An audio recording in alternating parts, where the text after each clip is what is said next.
All right. We're here on the motion, your motion for discovery, to compel discovery. Yes, Your Honor. Should I begin? Go ahead. Yes, Your Honor. I moved for discovery of potentially exculpatory material under MCR 201. I made that request in July. The prosecution had 21 days to comply and did not provide anything or any response until very recently.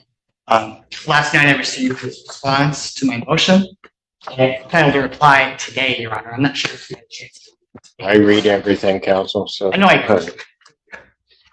So if you read everything, then you know what I'm asking for. And I'm asking for discovery of communications between the alleged victim, who's a fellow by the name of Will Hathaway, outgoing Scioto Township supervisor, and communications between he and members of the prosecution team, which include officer. How do I know these exist?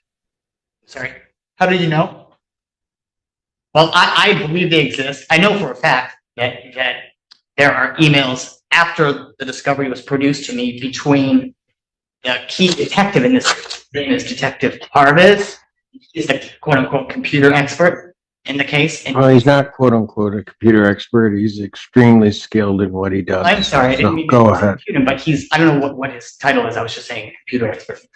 But he has been having communications with Will Hathaway, who's the complaining victim, and also with members of the IT department of Scioto Township. There have been emails, there's written communications between witnesses, and How do you know that? because I learned that from my client because Mr. Hathaway was talking about emailing with this gentleman. I believe they exist, and Detective Parvis also came to the township and met with Mr. Hathaway, trying to follow up on the information that we provided to the prosecutor, showing why this case is completely a non-case, that there was no crime that occurred in this case. Not even a crime, let alone my client committing a crime. There wasn't a crime. An old email and an old meeting request were sent when my client clicked on it. I've read that, counsel. I'm just trying to figure out how I know these things exist. You don't, Your Honor. You don't know until you look. And when I asked the prosecutor for this information, he said, on information and belief, I don't think they exist. That is not the proper response from the prosecutor, Your Honor, and you know that. The prosecutor's response should be, I checked with the sheriff's department, or I looked at these materials, or they don't exist. All I got was, Well, what information and belief? Why, you may not like the response, but the response is his information would have had to come from somewhere. So you're talking what words he was using as opposed to anything else. no, I don't think so. Respectfully. Well, I do. Okay, well, do you understand what I'm asking for? Not really, because I don't know what documents you're saying exist that the prosecutor hasn't turned over. Okay, I'm saying that there are emails for sure between Detective Parvis and Will Hathaway. He's a complaining victim, and I would ask for those emails to start. But I would ask for any written communications between any witnesses and the sheriff's department and the prosecutor's office. Okay, so the only way you know that there are emails between Mr. Hathaway and Detective Parvis are because Mr. Hathaway said so? I have a moment. I can tell you exactly. Can you give me 1 second? Sure. So, Your Honor, the way we know that they exist is because Will Hathaway forwarded those emails that he was having with the detective to another member of Scioto Township, another employee. That's how I know. So where's that employee? You asking for testimony from a witness? I asked you a question. Where is the employee that says they got the email? Well, they're not at work now. It's past 4 o'clock, and we need to have them here. So So this employee received, I'm presuming, on their personal email or on the Scioto Township email? Scioto Township, Your Honor. So my question becomes, why would your client, if they exist, not have access to those through their IT department? She's not, my client has not been able to get access to that. And I don't think she's requested Well, access. counsel, do you have have you tried to get them? Have I tried to get them? Me? Yeah. I've done a FOIA for communications at the township, but this is stuff that happened more recently when I did the FOIA. And it's, Your Honor, with all due respect, this is exactly what the prosecutor should be doing, is finding out, are there communications between my witnesses and my police officers that are. Now, with all due respect, what you will do is you will answer my question. I'll answer your Have question. you attempted to try to get them? No. I mean, I did by filing this motion. How else am I going to get discovery, Your Honor? I guess I'm confused by your question. Shouldn't be confused by my question. Look, the prosecutor is not required to do what is really part of defense's job. Certainly, they must supply evidence that they have and comply with any reasonable requests. But you come here to me today, and I don't know that these things that you're requesting, whether they exist or not. And the only way that you know that they exist is because somebody has said that these were sent to somebody at Scioto Township, and that it's between Detective Parvis, presumably, and Scioto Township. So my question is, on that end, why don't, if they exist, when did this happen? You're saying it's recent, but when? I can get you within the last 2 weeks. But it's not just that, Judge. If I may. I think I'm still arguing. No, I'm just trying to clear up the point here. No. We don't do it that way. Thank you. Just for a bit of context, Your Honor, if I may. Mr. Bolota provided me with some information from some computer person they had retained. And it had to do with a meeting invite that went out around the same time that this email went out. That information was emailed to me, and I don't know, because I'm not a computer expert, what it is that this information entails. I forwarded that information to Detective Parvis, and I've spoken with Detective Parvis. He's attempting to, I believe the term is the header information that is retained on the servers at Scioto Township. He's basically trying to vet that information, Your Honor. And so that has happened in the last few weeks, and perhaps in attempting to vet that information, Detective Parvis has been communicating with Scioto Township. I have no specific knowledge of that. I haven't been provided anything, but it wouldn't shock me that Detective Parvis is following up because I asked him to follow up. He told me that at some point he's going to provide a report to me. I don't have any sort of report, and I don't have any update for the court. I'm only saying that in as much as I am aware that Detective Parvis has been communicating with the IT department at Scioto Township over the last couple of weeks in response to information provided to me. Okay, well, that's a big piece that's left out. So you provided something to the prosecutor's office that your expert provided to you. Yes. And then from that, the prosecutor's office then sends that information to try to figure it out. So how do I get to there?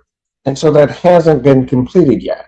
I've not had an update or any reports. My understanding is the IT individual from Scioto Township the primary person is out on some sort of leave.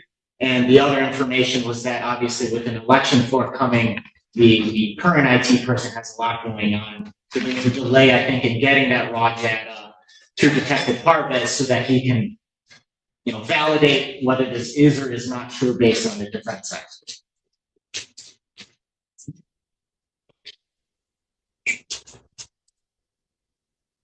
So, I mean, is there anything in that that's not true?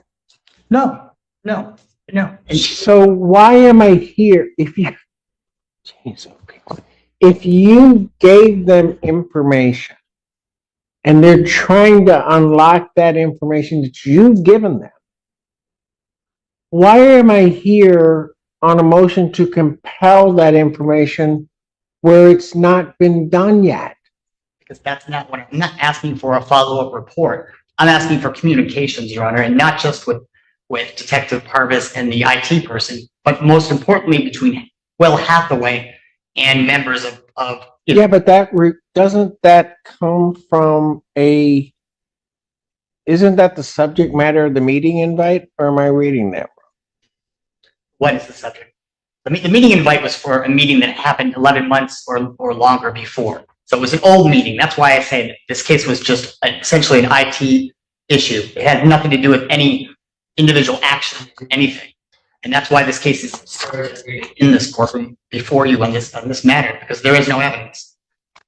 And that's why I wanted to spend some time talking about the case to show you that the principal witness is Will Hathaway. He is a political rival of my client. My client was running for the position that he now holds for the time being, supervisor of Scioto Township. And he is a long time political rival. So he's the one pushing this prosecution, Your Honor. He's the victim. He went to the sheriff and he's pushing this. So all of his communications with the prosecutor's office and with the sheriff, I believe I'm entitled to. And at the very least, I'm entitled to the court to make an in-camera determination as to whether there's anything exculpatory if they exist. If they exist. I know. This whole thing could be solved if the prosecutor had said in his response, I asked, and there aren't any. I asked the sheriff, and there aren't any emails. There aren't any texts. That's all he has to do, but he didn't say that. He said, on information and belief, I don't know about any. And that's just not enough. That's not enough. So you wanted to use specific words? Well, I mean, the Supreme Court said that he has a duty to investigate material within the possession of the police. And he's telling me that he doesn't think there is any, but he doesn't say that he even checked. Okay, so let's presume you make the request. Mr. Childers goes to the police department. Police department says, we don't have any. He then has to respond to you. He doesn't know that because he can't say they absolutely don't. He can only tell you what he's been told. So if that's all that he can say, he would have to say on information and belief, based upon, which is really going to be based upon conversations he's having, I don't have anything. Understood. And I've been on that side, and all I would say is, look, I asked, and they don't have it. Okay? Maybe he did ask. I'd love to hear him say that he asked. But what I've heard from him, and I met with the prosecutor, Your Honor, is I heard from him that Will Hathaway made a contradictory statement to him, telling the prosecutor that he himself did not write the email that was sent, the untimely email. He has said to other people that I can't get into evidence on the case. You're asking me, I mean, you keep throwing this stuff out there. I don't know if that's the evidence or it's not the evidence. I'm hearing your motion, which is quite frankly improper in the way that you drafted this motion. How so? But because you lay out all of these things that, and quite frankly, counsel, made certain accusations against people in some conspiratorial sense that turned out not to be true. For example, you specifically stated that Patricia Reiser authorized the complaint. I went to the complaint, I looked at the complaint. She did not. And then that was before I got the response from the people because I didn't know for sure. I didn't say that. I said that she worked there and that was her job, and that's factually accurate. And it, No, then you misled the court because you made it seem, as the one's reading it, as though she's the one that's authorizing it. Don't tell me, counsel, what my impression of it was. And I think you intentionally tried to mislead me. I'm going to let you know that I did not. because that didn't happen. That's good. I'm glad it didn't. It shouldn't happen. It shouldn't happen, but it also shouldn't happen. You know what? You better sit down I know. because you're going to learn real quick how to address this court. I don't play that way. I'm going to take a recess. You check yourself, and then I'll come back. Court's in recess. Counsel, you indicated emails between Hathaway and Parvis. What else are you looking for? Thank you, Your Honor. And let me just apologize to the court. I know you took a recess, and I want to say I'm sorry. I did not mean to disrespect the court in any way. I apologize if my arguments came across that way. I would say it's probably due to my extreme belief that my client is absolutely innocent. I apologize for my zealousness, making me feel that I was being disrespectful. I just apologize. Other things besides that, Your Honor, the communications between Will Hathaway himself and members of the prosecution team, including Parvis and Deputy Phillips, who's the officer in charge of the case. So that's what I'm asking for, communications. And I don't need to say anything more. I'll rely on my brief. Well, no, I do have a question. How do I know these exist? You don't. You don't. I only know what I've heard and what I've reported to the court. And what I was asking is for the prosecutor just to check. And maybe I misread his response. Maybe he was saying information belief means he checked. I just want to know if he looked and if there's nothing, then I'll Did you ask? I asked for him and he said he wouldn't provide them. So they weren't discoverable during our. Mr. Childers? Yeah, and the problem, this is now like the third time in this hearing, as well as multiple instances in the pleadings. The defense is misrepresenting statements that I've made to the point where I don't feel comfortable speaking with the attorney absent being on the record or in writing. We've had phone conversations and somehow the subject of those phone conversations shows up in the pleadings, inconsistent with what was actually said. There was a statement in the pleadings that the fact that the defendant passes private polygraph, I should act upon it, even though I specifically told the defense attorney that the only way we would do anything on the case is if she passed the police polygraph, because as this court well knows, that's standard procedure. That offer still stands, and Ms. Carey wants to avail herself to a police polygraph. Not only would I welcome that, I think that a result on that could be highly dispositive in a case like this. It's my understanding that she's not going to do that. That's her right. That's fine. As far as my communication with respect to emails, the statement that I was responding to that I would not turn over would be internal emails in our office among the attorneys, because clearly that's work product and that would not be turned over. But in fact, in that conversation, what I told defense counsel was, candidly, there are no emails. I've never emailed with Mr. Hathaway. If I had, it wouldn't necessarily be discoverable. It could easily be work product, but those emails don't exist. I've never emailed with him. I did communicate with Chris Reiser in our office. Obviously, I wouldn't communicate with John Reiser, and to insinuate others is frankly, when I read the pleading, I had a thought to communicate with the bar regarding the ethics of the pleadings and the communications in this case. I am not aware of any email correspondence between Detective Parves and Will Hathaway, and I'm not in possession of. Obviously, if there's a report that Detective Parves produces, and that report insinuates or includes those emails, those will be turned over. If the report reads as if there was email correspondence between Detective Parves and Mr. Hathaway, I will ask Detective Parves, please attach those emails in your report, and I will tender them. The court is well aware of the work product that I do and the ethics that I hold and how the fact that in this case, the allegations that this is some grand conspiracy is